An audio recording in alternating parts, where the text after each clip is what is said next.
Peet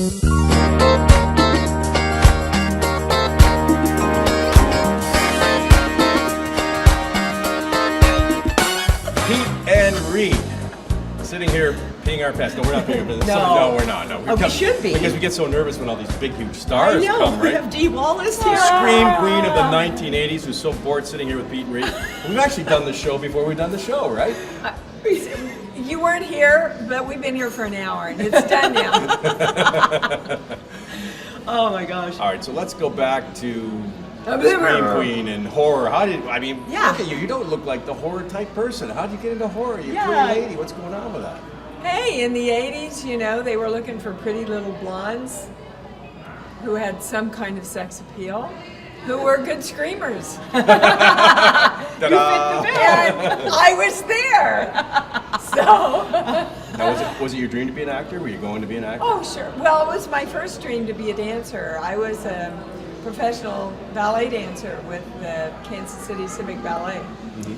And my teacher, this German prima ballerina, took me aside and, in this very thick German accent, said, you know, you will always be good, you will never be great. Go do something else. Oh, that's a positive attitude. It was the best thing could have happened to me. I was young, I still could make decisions.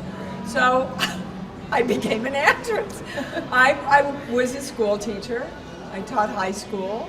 How was that? I loved it. I've been a teacher all my life. I've had my own dance studio. I've had my own acting studio. So now I do a lot of healing work, and I teach seminars all over the world. I've been to China and Japan and England and everywhere teaching my healing work. So I'm just a natural teacher. And a natural screamer. What is that in horror film? Wait a minute, we gotta make you scream before you leave then. Oh, yeah. Oh God, these kids will scare them to death. We don't care. There's children in the background. Now, I saw you doing a personal enhancement movie with a young guy from British Columbia. Personal enhancement? What? Well, you know, what is that? You're trying to make yourself a better person in life. And you were actually what you had to say was pretty Well, positive. it wasn't a movie, was it? Well, they're calling it a movie. I just happened to run across it on the internet, and I knew we were coming to see you, and there you were. And I went, wow. Oh, yeah. That's I do a lot of those shows, those productions, where a lot of healers come on and talk about taking responsibility for your life and self-creation and knowing that you always have a choice. Yeah. That's very cool. The abundance factor, I believe, is what you're talking about. That's exactly what it was. I couldn't remember. I just happened to run across. It was so weird. I went across and I saw your face. I went, what's she doing? See, in my world, that's not weird at all. I would be thinking about something and see, and well, of course, there it is. This was meant to be, right? Absolutely. And you attract it. Now, you've worked with lots of directors, producers. Who was your favorite? Was there one that you specifically really connected with? I have many, but I have a very soft spot in my heart for Blake Edwards. Oh, sorry. You know, I did 10 with him, and I was just up and coming and hadn't really done a lot.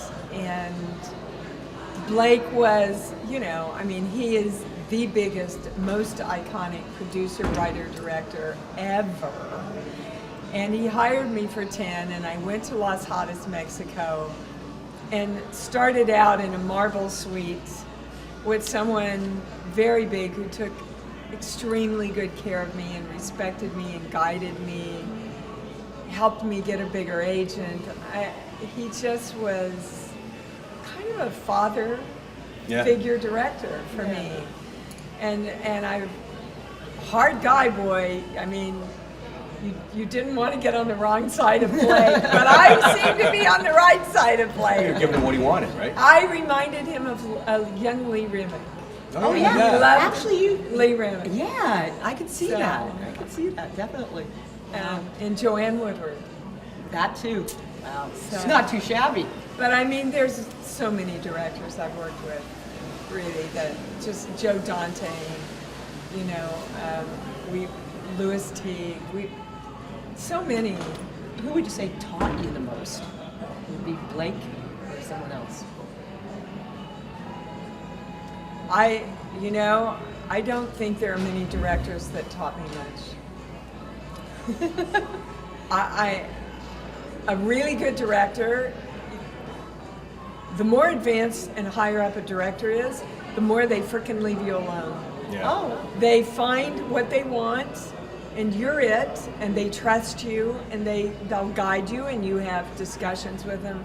But I don't think Spielberg gave me more than 5 directions. Oh, Really? wow. The whole movie.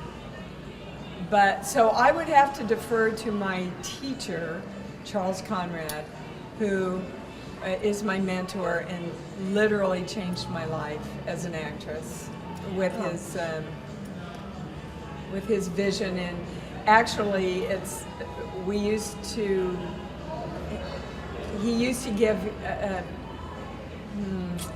not healing, but energy lessons at the beginning of each class, and we would talk about poetry, and his technique was kind of a revelation in the 1980s, that you didn't study anything, you only read your material one time, you got your energy way high, which surpassed your conscious mind, and literally what happened is you started channeling the character. And it was freedom for me. It was freedom, and I've never worked any other way. So Wow. now I know how she did it, because I've always said, when I looked at your facial expressions, and I mean this sincerely, whatever movie you were in, when you looked scared or excited or you're crying, like, it was so believable. Like, it really was. Thank you. The fear in your face scared me. Exactly. You're Well, like, you know, get when out. you're in the moment and you're not trying, and you're really living the moment, which is our job as actors. If I'm really frightened, the audience's job of being frightened is so much easier, you know, and That's funny. being scared and happy and everything. So do you do that with your family? Like, do you try and scare them? It's because my family does that. We hide behind closets and jump out at each other. I would and kill stuff. them. I do horror films, not very good You don't wanna live watching them. Yeah. Yeah, so you can do it, but you can't. You're afraid when you watch them. Oh, I don't like I horror could not go through a live haunted house to save me. Yeah, You know, I'm with I you. went through Rob Zombie's. Oh, yeah. I seriously almost threw up. I'm not good at that stuff at all. I've got to know what's coming, and then I can be really scared. Yeah, I can see that. Now, when did you know you made it? What film told you you'd made it? Made it. Yeah, in your head, Well, you knew you were comfortable and that you were. Actors are never comfortable, dude. No? No, after every film we walk back, we're riding back in the car going, I don't think I'll ever work again. Do you have anything? No, I don't have anything either. Maybe, that's just, hi, I'm an actor. I have no confidence in well, I knew that I had hit it big after E.T. I mean, that was rather obvious, Yes. Oh. But I think it depends on your definition of making it. Making it, to me, is when everything's in balance and where you're happy and everything's flowing and you're not in fear about anything. And I don't know if anyone in this world, in this physical world, makes it for a consistent amount of time. You see, I figure you made it when you reach your dream. Now, of course, you got to go on to the next one, right? But I figure you made it when you reached. If that was your goal. Well, my dream was to become an actress. I did that in New York. Yeah. I did that in class. So then is it your dream to be an actress and make a lot of money? Well, of course, right? Oh, well, but I did that in commercials. So then is it your dream to be an actress and make a lot of money and be really well known all over the world? See, it's something different for it's everybody. very, very different definitions, But I can tell you, I've been known all over the world and made a lot of money and still not been happy. Yeah. I'd rather be happy and have all that at the same time. Yeah. Still nice to have a few in your back pocket. You don't have to worry about some things, right? I'm with you there, baby. Yeah. Now, E.T. must have been special to do. There's a little step out from what you've been doing, right? E.T. was special after it came out. Let me tell you, when you're shooting a movie, it's hard. Mm-hmm. You work long hours, Yeah. and you get really tired, and you get very frustrated a lot of times. And doing a movie is hard work. People don't realize how much we work and how bored you get sitting around. Well, we understand waiting. it. Yes, we do. Oh my God! Which is, an actor is like a racehorse. So they get picked up or they get in their car to go to the set, to the racetrack, right? Yeah. And they get there and you groom them and you do their makeup and you put their saddle on and they go, okay, I'm ready to go, I'm ready to go, I'm ready to go. On E.T., I would sit there 9 days in a row and never go on the set, my God. and makeup and wardrobe. Oh, wow. I wanted to kill somebody. Well, Spielberg tough But- to work with. I heard he's tough. Like you got to do what you're supposed to do. Oh, I didn't find he was tough that way at all. Yeah. It was, okay, Dee, what do you want to do most of the time? Really? I mean, he had a very clear vision of where we wanted to go, but I always felt like I was given a lot of room to create, a lot of creative room to bring in what I wanted to bring in. For example, in the breakfast scene, right? Working the way that I do, I had not planned anything out. I didn't know what I was going to do. And then he hit all this stuff with Mexico. Well, all these tears came, and I was so in Mary, and I thought, I don't want the kids to see me cry. So I got up and walked off the set, which was not in the script. And he cuts, and he comes over and he says, oh my God, where did that all come from? Why did you cry? And I said, Steven, it just happened. It was just a moment with Mary, and he's in Mexico, and, right? He stopped right there and had them build a kitchen set so I could walk over with running water to the sink, put the dishes at the sink, turn around into that big close-up where I say, he hates Mexico. Yeah. All that was done right there. Oh, in the you almost moment. made me cry right Now now. that's a good director. Yeah. That's seeing a moment, and then you work with directors with not so much experience, and it's, well, here's my shot list, and this is what I have to do, and I want you to stand there and say the line this way, and Yeah, I mean, you're drives you crazy. Television's hard for me. Yeah. A lot of times because the writers are the producers now, and they think every line and every word is just sacrosanct. And you want to go, dudes, it's a collaborative effort. It's always been a collaborative medium. Right. I need to bring in what I do best and how the character's being hit. That's my job. Let me do, and then the editor does his magic, and everything on a film set, everything is collaborative. So it's good to have When- good casting directors too, because that makes the job for everybody down the line a whole lot easier. If right? you're not right for the part, It's not going to work. it's going to be dead anyway. Yeah. It was very hard for me, this last film I just did, Death House, which is going to be a huge horror film with all these icons, horror icons. But I had to play a female Hitler in it, is really what my character is. And I just had to shut all my heart down. And I didn't like it. Yeah. It was, I can play a victim because your heart stays open associating with the victim. But to play that kind of character, just had to shut my whole heart down. And I was kind of glad to get her out of me. I think I did a really good job. I haven't seen it yet. When's that come out? I bet you do. We just finished it. They just locked the picture, but they haven't done music or any of that. So this year, next year, first of next year, Where was probably. it shot? In Philadelphia, or in the Pennsylvania area, then Salem. Oh, wow. Yeah, in an abandoned prison. Oh. You still love doing it it, just right? had like heebie-jeebies crawling all over you Yeah. as soon as you walked in. I bet. Now you have children? Yes, I have one daughter. Is she an actor? Yes. Yeah. Gabrielle Stone. Everybody right now go tweet her and all that stuff.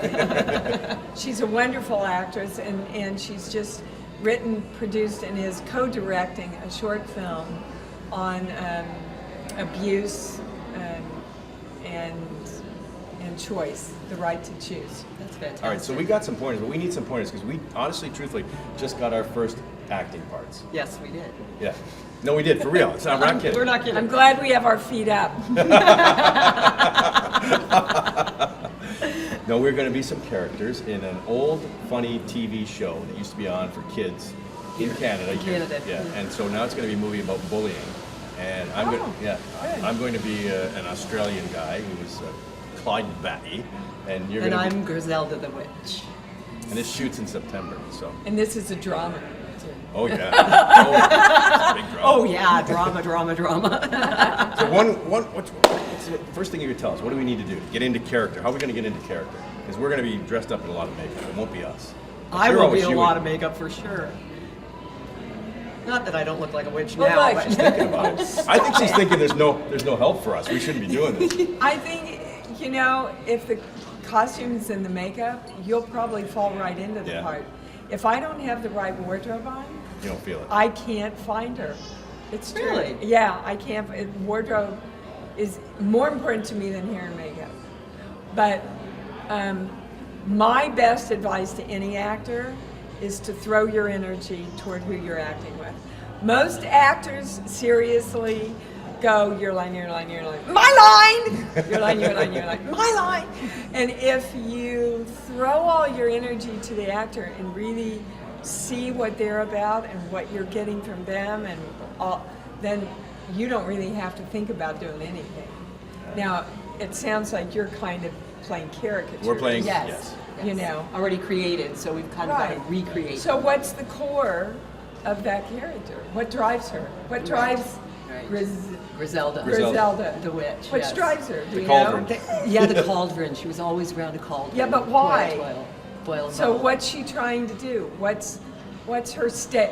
When I taught acting, I'd say, what are your stakes? What do you have to achieve by the end of that episode? It's Okay. all about teaching. It was all Yeah. back then. It's about teaching, and we haven't seen the script yet. But it's Yeah. about bullying. And it's going to film festivals. Okay, Yeah. so your job is how can I serve through my character getting this message of bullying it? Even if I am the bully, Yeah. right? Right. So I have to be the best bully. How can I bully so that people can identify with what I'm doing so that their heart can take that in? Now you jumped on bullying. Were you bullied as a kid? Yeah. Oh, sure. Yeah. Oh, sure. We were very poor when I was growing up. Where'd you grow up? Kansas City. And Missouri. You say Missouri, right? No. Missouri? Kansas City, Kansas. Kansas City, Kansas. Oh, okay. Yeah, the way we But say they're it close is- to each other, right? Kansas City, Kansas.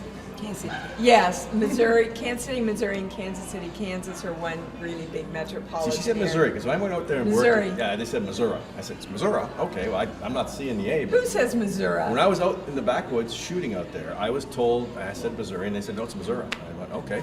Whatever. I guess if you're from Kansas, you don't know either. But we were on to something, and now I've totally lost. Where were we going? I'm sorry. Bullying. Bullying! Yes, Were bullying. you bullied? I was bullied badly in junior high school.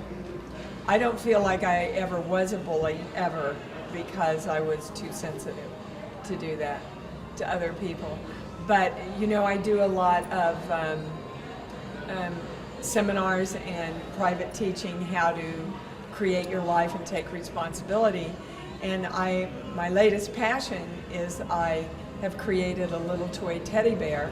It's all based on brain science to teach children, young children, to love themselves so that we don't have bullying.